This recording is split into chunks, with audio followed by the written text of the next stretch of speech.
திமுக ஆட்சியை கைப்பற்றிய காலத்திலிருந்து திமுகவுக்கு எதிரான வெறுப்பு அரசியல். திமுகவை பலவீனப்படுத்துவதற்காகவே உருவான கட்சி அதிமுக. பிறகு திமுகவும் அதிமுகவும் எதிரும் புதிருமாக இருதுருவ கட்சிகளாக மாறிய பிறகு அந்த இரண்டு கட்சிகளுக்கும் எதிரான வெறுப்பு அரசியல் பரப்பப்பட்டது. தொடர் தாக்குதல்கள் நிகழ்த்தப்பட்டன. அதனுடைய உச்சமாக கலைஞர் கருணாநிதி அவர்களுக்கு பேனா நினைவு சின்னம் வைத்தால் அதை உடைப்போம் என்று வெளிப்படையாக பேசக்கூடிய அளவுக்கு இங்கே வெறுப்பு அரசியல்.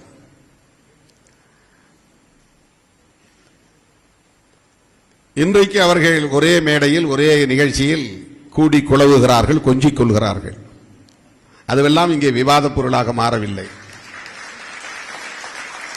கலைஞருக்கு பேனா சின்னம் வைத்தால் நானே உடைப்பேன் அப்படின்னு சொன்னவர் யார் தெரியுமில்லே உங்களுக்கு? இன்றைக்கு அவரை பொது வேட்பாளராக நிறுத்தப் போகிறார்களாம். திருமாவளவன் எதிரியாகிவிட்டானாம். அந்த கூட்டணியை 2009 இருந்து பாதுகாத்தவன் திருமாவளவன். 2009 இருந்து திமுக காங்கிரஸ் கூட்டணியில் விடுதலை சிறுத்தைகள் இடம்பெற்றதனாலேயே உலகமெங்கும் வாழுகிற உலகத் தமிழர்களால் கடுமையான விமர்சனத்திற்கு உள்ளான பாவத்தை சுமந்தவன் திருமாவளவன். அன்றைக்கு மருத்துவர் ராமதாஸ், ஐயா நெடுமாறன், தோழர் தா பாண்டியன், அண்ணன் வைகோ, இந்த தலைவர்கள் எல்லோரும் சேர்ந்து என்னை, நீங்கள் ஒருவர்தான் திமுக கூட்டணியில் இன்னும் இருக்கிறீர்கள், வெளியே வந்தால் இந்த தேர்தலிலேயே திமுகவை ஒழித்துவிட முடியும் என்று வெளிப்படையாகவே கூட்டாக சேர்ந்து எல்லோரும் சொன்னார்கள். இதெல்லாம் இன்றைக்கு சொல்ல வேண்டிய தேவை வந்திருக்கிறது.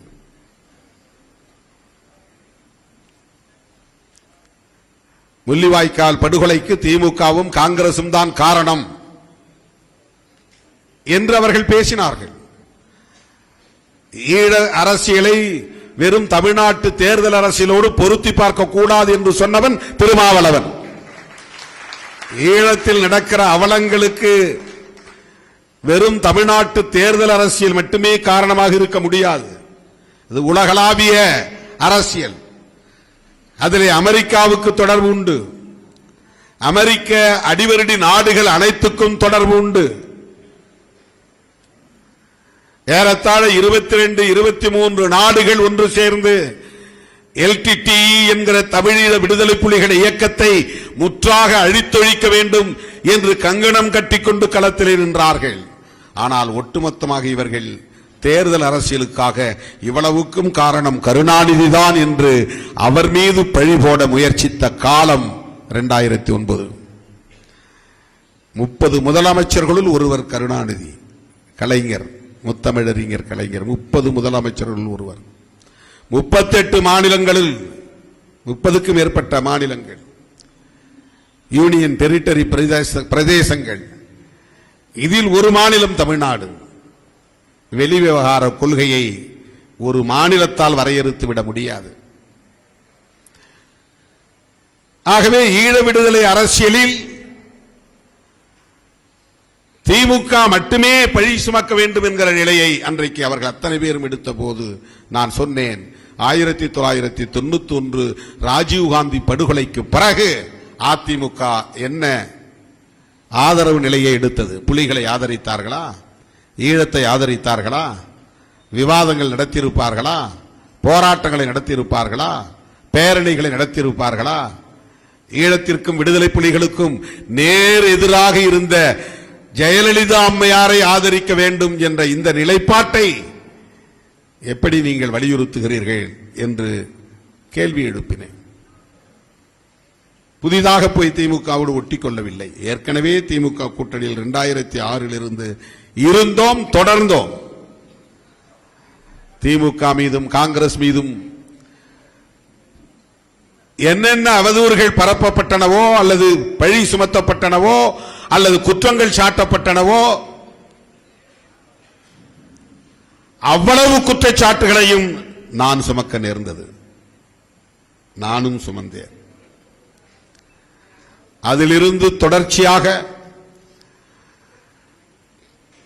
திராவிட இயக்க அரசியலுக்கு எதிரான அவதூறுகளை எல்லாம் திமுக தலைவர்கள் எதிர்கொண்டார்களோ இல்லையோ, பதிலளித்தார்களோ இல்லையோ, திருமாவளவன் பதிலடி கொடுத்தான். இனி பெரியாரை யார் இழிவுபடுத்தி பேசினாலும் விடுதலை சிறுத்தைகள் பொறுத்துக் கொண்டிருக்காது, சகித்துக் கொண்டிருக்காது என்று வெளிப்படையாக பேசியவன் திருமாவளவன்.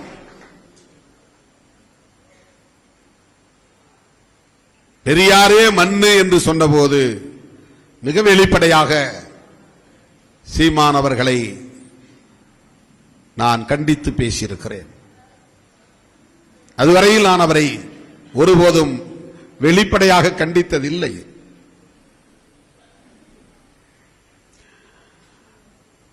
அவர்கள் திரிபுவாத அரசியலை உயர்த்தி பிடித்தார்கள்.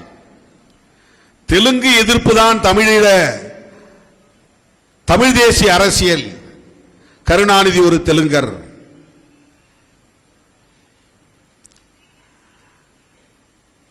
அவரை சுற்றியுள்ள அத்தனை பேரும் தெலுங்கர்கள்.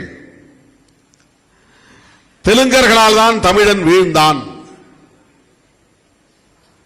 இதுதான் தமிழ் தேசியம் என்று அவர்கள் இந்திய தேசிய எதிர்ப்பை கைவிட்டு விட்டார்கள். இந்தி திணிப்பை எதிர்க்க ஆர்வம் காட்டவில்லை. இந்துத்துவ அரசியலை, சாதியவாத மதவாத அரசியலை எதிர்த்து பேசவில்லை. பாரதிய ஜனதாவை எதிர்த்து பேசவில்லை.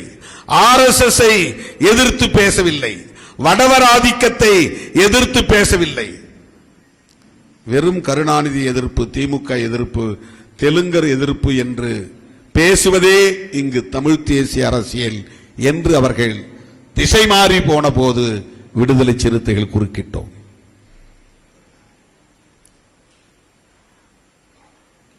தமிழ் தேசியம் என்பது வெறும் மொழி உணர்வோ இன உணர்வோ அல்ல.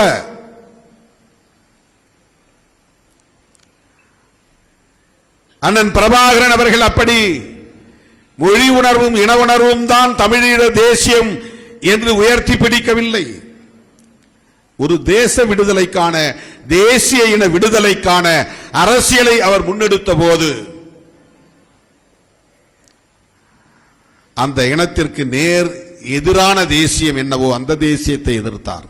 அதுதான் சிங்கள தேசியம். அது வெறும் சிங்கள மொழிவழி தேசியமாக மட்டுமில்லை, சிங்கள பௌத்த மொழி மதவாத தேசியமாக இருக்கிறது என்பதனால் சிங்கள பௌத்த பேரினவாதம் என்று தன்னுடைய பகையை அடையாளப்படுத்தினார். இலங்கை தழுவிய ஒரு தேசிய பார்வை அது. ஆனால் இந்த மண்ணில் தமிழ் தேசியம் என்பதே திமுக எதிர்ப்பு, கருணாநிதி எதிர்ப்பு என்று சுருக்கப்பட்டு விட்டது. தெலுங்கர் எதிர்ப்பு என்று சுருக்கப்பட்டு விட்டது. அந்த நேரத்தில் திமுகவினரை விட கருத்தியல் தளத்தில் வேகமாக சீறி பாய்ந்தவர்கள் சிறுத்தைகள்.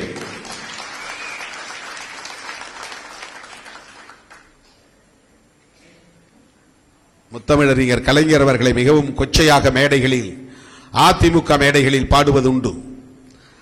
அந்த பாட்டை பாடியதற்காக திமுக அரசு ஒரு வழக்கு போட்டது. உடனே அன்பு சகோதரர் சீமான் அவர்கள் நான் பாடுகிறேன் என்று அந்த அநாகரிகமான பாட்டை பாடினார். என்னை கைது செய்து பார் என்று சவால் விட்டார். திமுக என்ன செய்தது? திமுக அரசு என்ன செய்தது? இன்றைக்கு அவரோடு உறவாட முடிகிறது, கூடி குழவ முடிகிறது. பொதுவெளியில் ஒருவரை ஒருவர் சந்தித்துக் கொள்வது நாகரிகமானதுதான், நான் மறுக்கவில்லை. விமர்சனங்கள் நாகரிக வரம்பை தாண்டி போகிற போது அந்த இடத்தில் தொடர்புடையவர்கள் எத்தகைய எதிர்வினையை ஆற்றினார்கள் என்கிற கேள்வி எழுகிறது.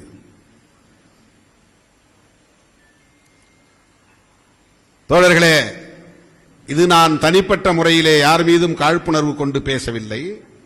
விடுதலை சிறுத்தைகளை இன்றைக்கு எதிராக பார்க்கிற ஒரு பார்வை, இந்த ஒரே நிலைப்பாட்டுக்காக தமிழ்நாட்டில் ஏற்பட்டிருக்கிற அரசியல் சூழலால் காங்கிரஸ் அதிவேகமாக ஒரு நிலைப்பாட்டை எடுத்தது. இடதுசாரிகள் பின்னர் ஆதரவு நிலையை வெளிப்படுத்தினார்கள். திருமாவளவன் பொறுத்து நிதானமாக 4 நாள் கழித்து இந்த நிலைப்பாட்டை மேற்கொண்டான். அமைச்சரவையில் சேருகிற நிலைப்பாட்டை 10 நாள், கிட்டத்தட்ட 2 வாரங்களுக்கு பிறகு 14 நாள் கழித்துதான் அமைச்சரவையில் சேருகிற நிலைப்பாட்டை எடுத்தோம்.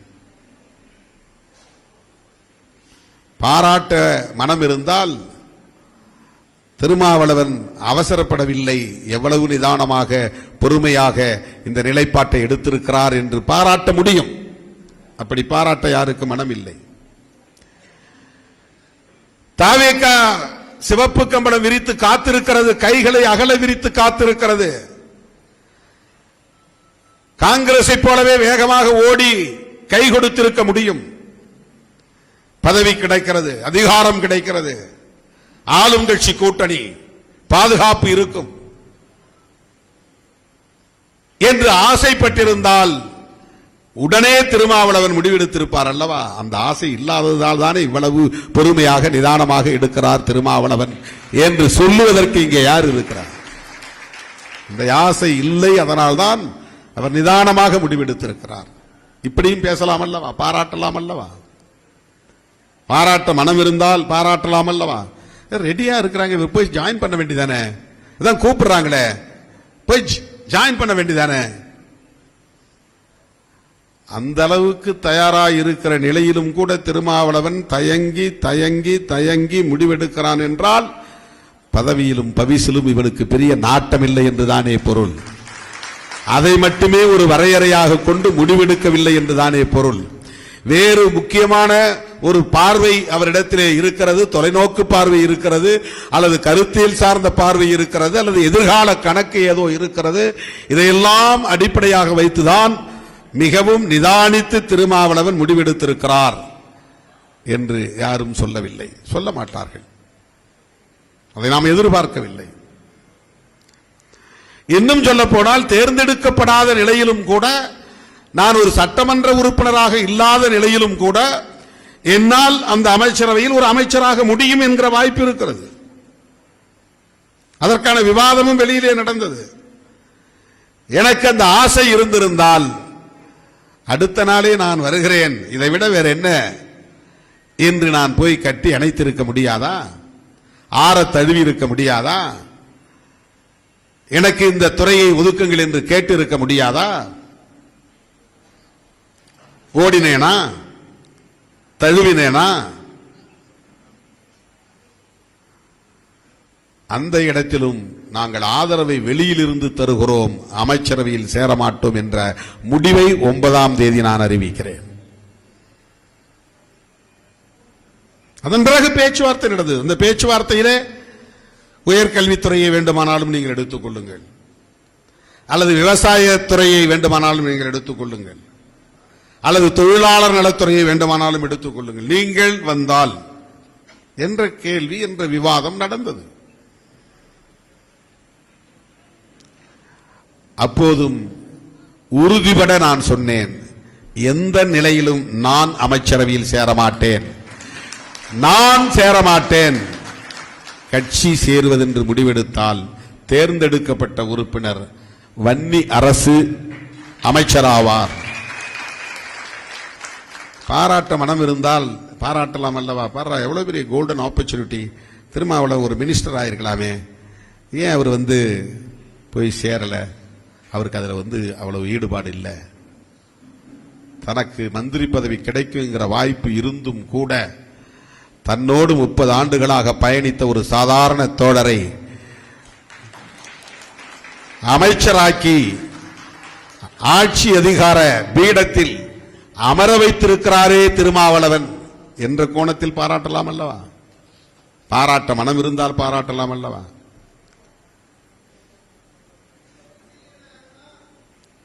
ஆனால் பாராட்ட மாட்டார்கள். நீங்க ஆதரவு தரன்னு தானே சொல்லிட்டு போனீங்க, அப்புறம் ஏன் அமைச்சரவையில் சேர்ந்தீங்க? இது ஒரு கேள்வி. இது என்ன, என்னால இதை புரிஞ்சிக்கவே முடியல. ஸ்ட்ரிக்டா உறுதிபட நாமெல்லாம் ஒரு அணி, அவர் எப்படியாவது ஆட்சி அமைச்சிட்டு போட்டோம், நாம ஒற்றுமையா இருப்போம், யாரும் ஆதரவு நல்க வேண்டிய அவசியம் இல்லை என்று ஏன் திமுக தலைமை சொல்லவில்லை?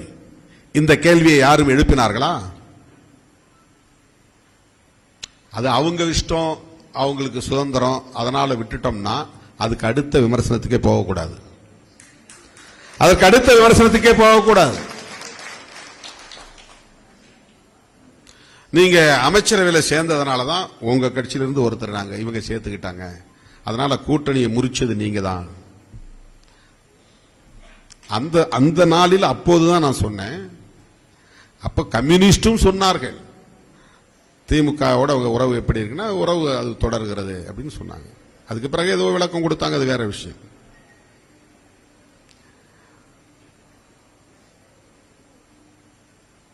தோழர்களே, தமிழ்நாட்டு அரசியலில் நாம் குறிவைக்கப்படுகிறோம் என்பதை புரிந்து கொள்ள வேண்டும். நாம் ஒரு பெரிய சக்தி இல்லை, 40-50 எம்எல்ஏக்கள் நாம் வச்சிருக்கல, 10-15 எம்பிக்களை நாம் வைத்திருக்கவில்லை.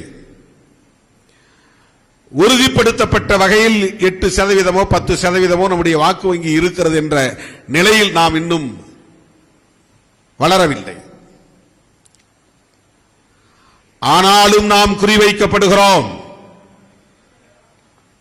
இதற்குத்தான் நான் இவ்வளவு விளக்கங்களையும் உங்களுக்கு சொல்லுகிறேன். விடுதலை சிறுத்தைகள் கட்சி ஒரு பொருட்டே அல்ல என்று அவர்களால் கடந்து செல்ல முடியவில்லை. திருமாவளவன் ஒரு ஆளே இல்லை என்று அவர்களால் கடந்து செல்ல முடியவில்லை. திருமாவளவன் தவிர்க்க முடியாத ஒரு ஆள்.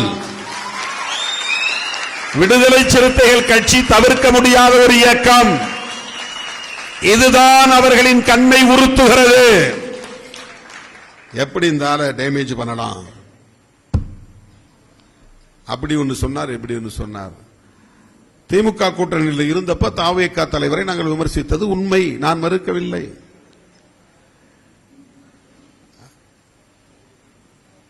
நாங்கள் பேசுகிற அரசியலுக்கு அது தாவேகா எடுத்த நிலைப்பாடு அல்லது அரசியல், அவர்கள் பேசிய கருத்துக்கள் முரணானவையாக இருந்த நிலையில் விமர்சித்தோம்.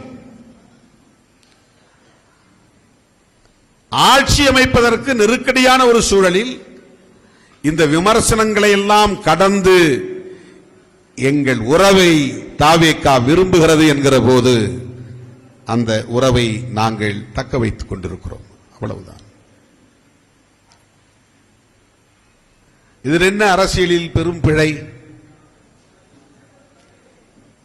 நம்ம தம்பிங்க சில பேர் இப்ப 2 நாளைக்கு முன்னாடி தாத்தா ரெட்டமலை சீனிவாசன் பிறந்த நாள் அன்று நான் கொடுத்த பேட்டி ஒரு நறுக்கு மட்டும், அதாவது ஒரு கிளிப்பிங்ஸ் முன்னையும் பின்னையும் வெட்டிட்டு தொடர்கிறது, திமுக கூட்டணி தொடர்கிறது அப்படிங்கறத மட்டும் போட்டாங்க. உடனே நிறைய தம்பிங்க எனக்கே மெசேஜ் போடுறாங்க, என்னன்னா விருதுகள் வழங்கும் விழாவில் நீங்க அப்படி பேசுனீங்க, இப்ப இப்படி பேசுறீங்க. அப்போ நம்முடைய பாலாஜி அவர்கள் தான் பேஸ்புக்ல ஒரு ஸ்டேட்டஸ் போட்டார், ட்வீட்ல போட்டார். கடந்த கால நிகழ்வுகளை குறிப்பிடுகிற போது அந்த சொற்றொடர் வந்தது. இப்படி சொன்னேன், அது பின்னால வருது, என்று சொன்னேன், என்று விளக்கினேன். இது பாஸ்ட் டென்ஸ். திமுக கூட்டணி தொடர்கிறது என்று சொன்னேன், என்று சொன்னேன்ங்கிறத கட் பண்ணிடுறான், தொடர்கிறது அப்படிங்கறத மட்டும் போடுறான். உடனே திருமாவுக்கு என்ன ஆச்சு, இதை மட்டும் பார்க்கிற அந்த நுனிப்புல் மேயற ஆட்கள் இருக்காங்கல்ல, பேட்டியை முழுசா பார்க்க இப்ப யாருக்கும் மைண்ட் கிடையாது, அமைதி கிடையாது. 1.5 நிமிஷம் கூட ரீல்ஸ் யாரும் இப்ப பார்க்கறது இல்ல, அப்படியே தள்ளி விட்டுறாங்க.